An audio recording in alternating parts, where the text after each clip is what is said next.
வணக்கம். என் பெயர் விகாசினி. நான் 8ஆம் வகுப்பு படிக்கிறேன். நான் மருத்துவ குணமிக்க தாவரங்கள் பற்றி சொல்ல வந்துள்ளேன். அகாலிப்பா இண்டிகா குப்பைமேனி. இதன் இலை சாற்றுடன் எலுமிச்சை சாற்றை கலந்து அருந்தினால் வயிற்றில் உள்ள உருளை புழுக்கள் அழிந்துவிடும். பில்லாந்த சமரா ஸ்கீலா நெல்லி. இது கல்லீரலுக்கு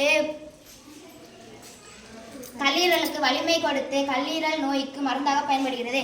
ஆசிசம் சாங்கடம் துளசி. இது நோய் எதிர்ப்பு சக்திக்கு மற்றும் இருமல் சளிக்கு பயன்படுகிறது. அலோவெரா சோற்றுக்கற்றாழை. இது மூல நோய் மற்றும் தோல் பகுதியில் ஏற்படும் அலர்ஜியை குணப்படுத்துகிறது. சொலனம் ட்ரைனோபேட்டம் தூதுவளை. இதன் இலைகளும் கனிகளும் இருமல் மற்றும் சளிக்கு மருந்தாக பயன்படுகிறது. நான் ஊராட்சி ஒன்றிய நடுநிலைப்பள்ளி சாப்பாறைப்பட்டி. நான் பேச போகிற தலைப்பு ஒளிவிலகல். எனக்கு தேவையான பொருட்கள் ஒரு டம்ளர், ஒரு பென்சில் டீச்சர். இப்போ நான் இந்த பென்சில் இதுக்குள்ளே போட்டேன்னா ஒரு பென்சில் 2 பென்சிலாக தெரிஞ்சிச்சு. ஆமாம், 2 பென்சில் தெரியுது. உடஞ்ச மாதிரி தெரிஞ்சிச்சு. இது ஒளிவிலகலின் தத்துவம். ஒளி அந்த ஒரு ஊடகத்தில் இருந்து மற்றொரு ஊடகத்திற்கு செல்லும் போது என அழைக்கப்படுகிறது. தேங்க்யூ. அனைவருக்கும் இனிய காலை வணக்கம். என் பெயர் ஆனந்தி. 7th ஸ்டாண்டர்ட் ஊராட்சி ஒன்றிய நடுநிலைப்பள்ளி எஸ்பாறைப்பட்டி. நான் செய்ய போகிற தலைப்பு காற்று அழுத்தம். எனக்கு தேவையான பொருட்கள் ஒரு வாட்டர் பாட்டில், ஒரு ஸ்ட்ரா, ஒரு டம்ளர். இப்போ நான் ஒரு மூடியை திறக்கிறேன். காற்றழுத்தம் இருந்தபோது தான் நீர் வெளியேறுகிறது. இப்போ நான் மூடியை மூடுறேன். காற்றழுத்தம் இல்லாததால் தண்ணி வெளியேறவில்லை. சூப்பர். அனைவருக்கும் இனிய காலை வணக்கம். நான் செய்ய போகிற தலைப்பு நீரூற்று. நான் வச்சிருக்க பொருட்கள் பிளாஸ்டிக் பாட்டில், ஸ்டா, இதெல்லாம் வச்சுருக்கேன். தண்ணி இதெல்லாம் வச்சுருக்கேன்.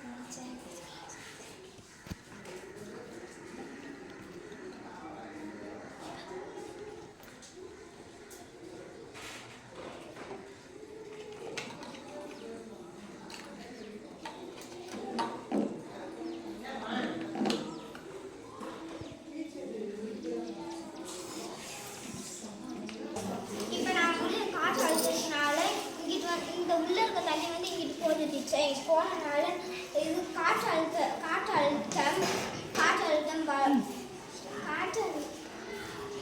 வெளியே தண்ணி நீர் வாட்டர் கேட்டு போட்டுச்சு. சூப்பர். அனைவருக்கும் இனிய காலை வணக்கம். என் பேர் சுவனிகாசி. நான் 6ஆம் வகுப்பு படிக்கிறேன். காற்றுக்கு அழுத்தம் உண்டு என்ற தலைப்பை பற்றி நம்ம ப்ராஜெக்ட் செய்து கொண்டு வந்திருக்கேன். அனைவருக்கும் இனிய காலை வணக்கம். என் பேர் சுவனிகாசி. நான் 6ஆம் வகுப்பு படிக்கிறேன். காற்றுக்கு அழுத்தம் உண்டு அந்த ப்ராஜெக்ட் நம்ம செஞ்சுருக்கோம். இப்போ மூலம் பொருள் காற்று அழுத்தம் இருக்கிறனால, காற்று அழுத்தம் இல்லாதனால நம்ம தண்ணி வெளியேறல. இப்போ நம்ம மூடி திறக்கிறோம். மெதுவாக சொல்லு, பொறுமையாக சொல்லு.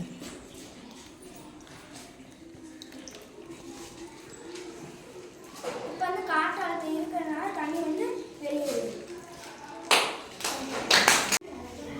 அனைவருக்கும் காலை வணக்கம். என் பெயர் காவ்யா. நான் 8ஆம் வகுப்பு படிக்கிறேன். PUMS எஸ்பாறைப்பட்டி. நான் இப்போ சென்று கொண்டு வந்தது மனித சுவாச மண்டலம்.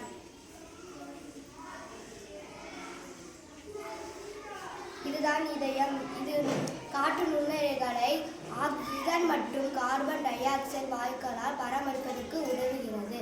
தேங்க்யூ.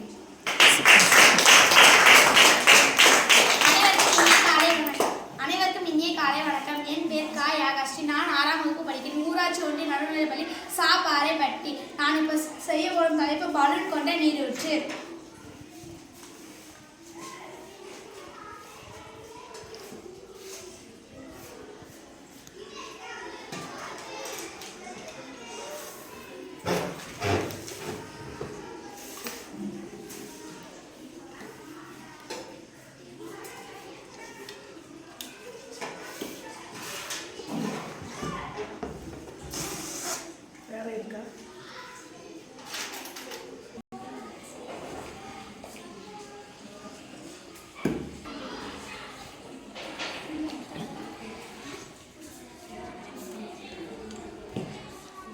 பார்த்தீங்கன்னா இந்த பலூனில் இருக்க காற்று எடுத்ததுனால காற்று உள்ளே தள்ளும்போது இந்த தண்ணி ஸ்ட்ரா வழியாக விசையுடன் இந்த தண்ணி வெளியேறுது.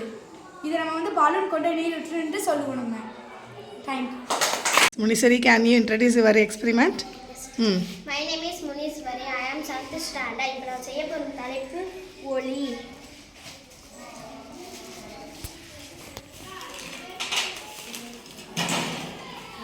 இப்போ நான் போட போகிறது வந்து ரவை.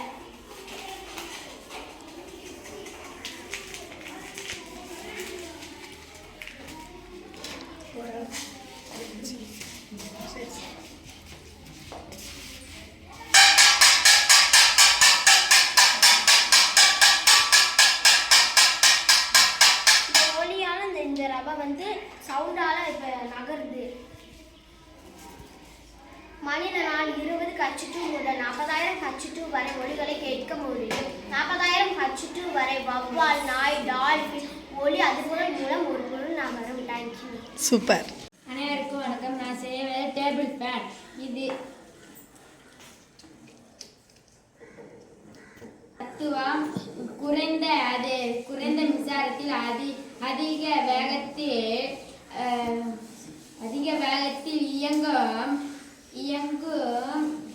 இயங்கும் போது காற்று. தேங்க்யூ. Yes, very good. அனைவருக்கும் கலை வணக்கம். என் பெயர் பாசன்யா. நான் ஊராட்சி ஒன்றிய நடுநிலை பள்ளி. நான் 4ஆம் வகுப்பு படிக்கிறேன். சாப்பாடு பற்றி இதோட பேர் வந்து பன்முக எதிரொலிப்பு.